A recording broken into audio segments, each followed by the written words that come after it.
We're going to be starting with the breast augmentation. Our amazing patient came to us from out of the country. When we look at her chest, you will see she doesn't have a strong fold. She has lack of fullness up top. So what are we going to do? She wants fuller, perkier breasts, and she wants more roundness, and she wants a shape that fits what she envisions as fuller, perkier. And that's different for everybody. When I do breast augmentation, I don't try to fit what's in my mind for everybody. What I try to do is understand what do they want, what are they looking for, and what's unique about their anatomy. I had a consult yesterday and the patient said, "Hey doc, so you do everything with the armpit, right?"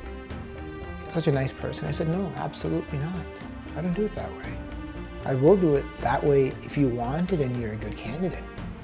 I don't believe it is right for the doctor to take their technique and tell every patient that's the only way to do it.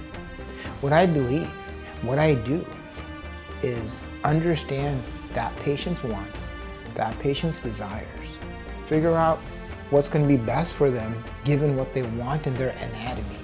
Because what you want has to be possible in the doctor's hands, and things are differently possible in different hands. So once I know that, it's my goal to come up with a technique that will fit that person, not to fit the technique to the person.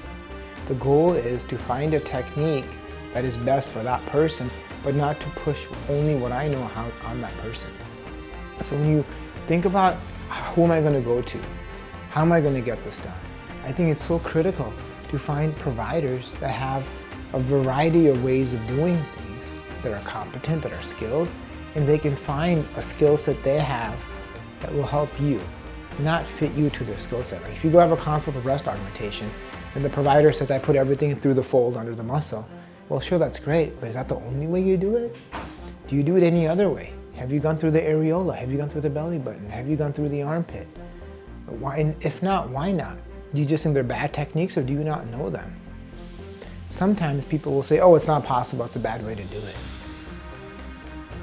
But that's not the right answer. The right answer is, why is it a bad way, and do you know how to do it that way? So today we're doing 375 cc, high profile, cohesive gel silicone implants, round implants.